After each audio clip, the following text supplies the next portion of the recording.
The 10K distance is a popular and challenging distance for many runners, whether you're stepping up from the 5K distance or simply looking to improve on a previous 10K time, we have got you covered. Yeah, and if you've conquered that 50-minute barrier, you might well have now set your sights on the 45-minute goal. Well, we are here to help with your training, your structure and your pacing that's required for this.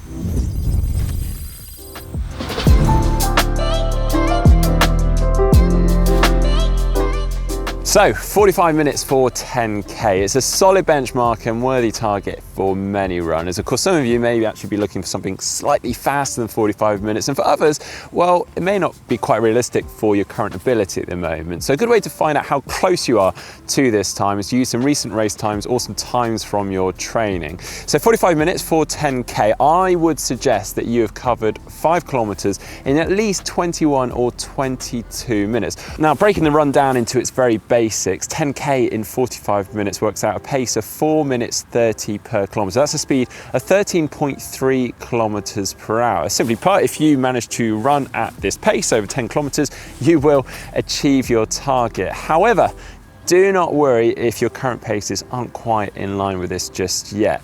It is still achievable, but it just may take a little bit longer. Following some good, consistent and targeted training, and you'll get there eventually.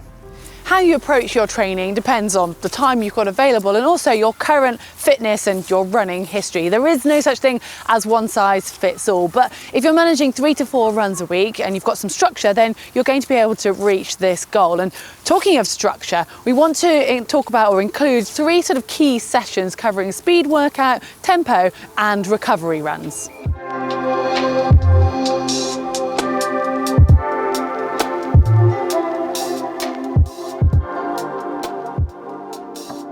Now then, speed sessions, they're all about boosting your top end speed, your top end pace, whilst making that race pace, 45 minutes for 10K, more manageable and less destructive on your body. Now, a typical and very classic example of a speed session is 10 lots of 400 meters with something like a 1-minute jog or walk recovery between each of them. Of course, this can be progressed, it can be changed with time. And if you are doing that, then you want to consider 3 key variables: the time or the distance of each interval, the number of intervals, and the time or recovery between each of those intervals. Now, as you progress these sessions, a very important and key part is actually the amount of time spent at effort. You want to make sure that you're progressing this gradually with time. There's no drastic changes or you're doing too much time at effort. So again, using an example, something like 10 lots of 1 minute at effort, you can progress this then to 8 lots of 90 seconds at effort. So you're then going from 10 minutes at effort to 12 minutes at effort. So a nice gradual increase in the amount of time at effort. Of course, just make sure that you don't keep on building this up week in, week out, and do allow your body time to recover between at some point. Another great session is the tempo run, and this is a brilliant one for getting that racing feeling, and it's also a great way of improving your ability to run at race pace for longer, and you can make it very targeted to the pace and the distance that you're aiming at. So in this case it is obviously 10K and we're trying to get under 45 minutes. So with that in mind, for the actual session we're going to back off the race pace slightly, so around 10 to 20 seconds slower than race pace, which will give us around a 440 to a 450 per kilometre. And the first block we're going to do as 2 lots of 10 minutes of running at this pace. So you're going to aim to hold that pace for those 10 minutes. If you don't have a smartwatch, then it's around a 7 out of 10 when it comes to the effort level. It's that sort of comfortably uncomfortable. You're pushing it and it will feel a little bit like you want to back off, but you need to try and keep that intensity there. And you're going to have a 5-minute complete jog recovery in between those 2 efforts. And as you get fitter and you want to progress it, you can simply make it up to 3 lots of 10 minutes or even do 2 lots of 15 minutes as a nice progression. Now then, we've already spoken a little bit about recovery in today's video, and in theory it is the easiest thing to do, but it is drastically underestimated in terms of its importance. It is just as important as your speed sessions, and it's just as important as your tempo and threshold sessions. It's an opportunity for your body to recover, to adapt and absorb all that hard training it's done, and that includes some easy recovery runs that really should be at a nice, easy and aerobic pace. Aerobic, not anaerobic.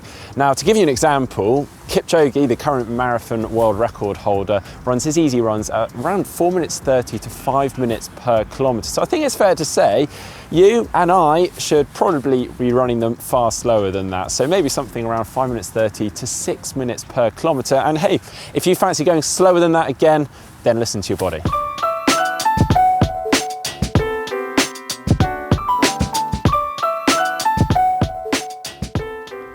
All right, you've now got the sessions and you know what they look like. It's looking at the bigger picture of how to structure it into your week. So let's say you're running 4 times a week, and a nice idea would be to start Monday with your speed work, then run again on Wednesday as a nice recovery run. Friday can be a tempo run, and that leaves the weekend for an extra easy run. And obviously you can adapt that to fit whatever works for you. And it's just a good grounding starting point that you can build around from there.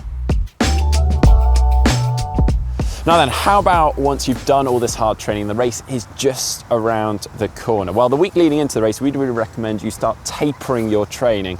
This is a reduction in the volume in your training while still maintaining some intensity. That means that it's keeping your body alert and your muscles firing.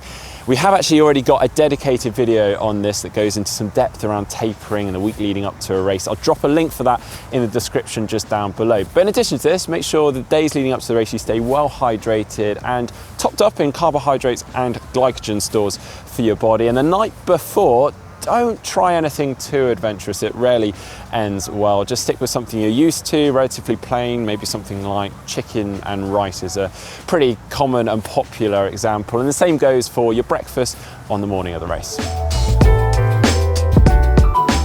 I know many of you will be targeting a specific race, but you might also just be going to do a time trial and trying to get a good time, which might be in your own setting, especially in the circumstances as they are at the moment. So you want to consider the terrain and the environment that you're running in. If it's purely a fast time you're going for, then look for something that's going to be relatively flat and a nice loop. Also a firm surface, so tarmac is a better idea than something that's really loose, because you're going to be wasting energy in the ground moving underneath.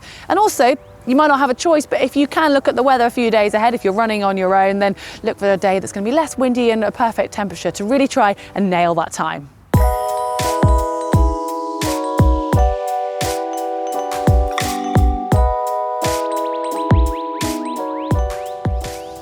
Now, we all know that the best pacing strategy is an evenly paced run from start to finish. However, in reality, so many of us stand on that start line pumped full of adrenaline and start off far too hard. And we can be fooled for thinking that time in the bank early on is beneficial because any time lost later on doesn't matter then.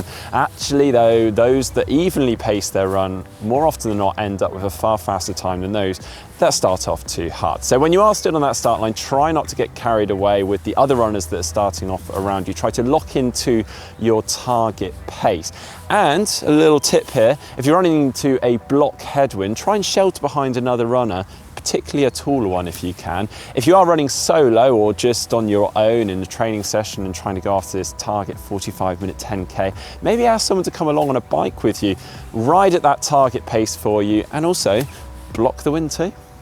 10K is a tough distance, but don't be disheartened if you don't smash your target right away. It's about consistency being key, and you will get there. Yeah, and as always, make sure you enjoy the process and the progression through your training. And don't forget, the race is almost like a celebration of all that hard work you've put in. Well, there we go. That is how to run a sub 45-minute 10K. I hope you have enjoyed today's video. If so, give it a like. Let us know in the comment section down below how you get on. And don't forget to give GTN a follow over on social media and subscribe just down below.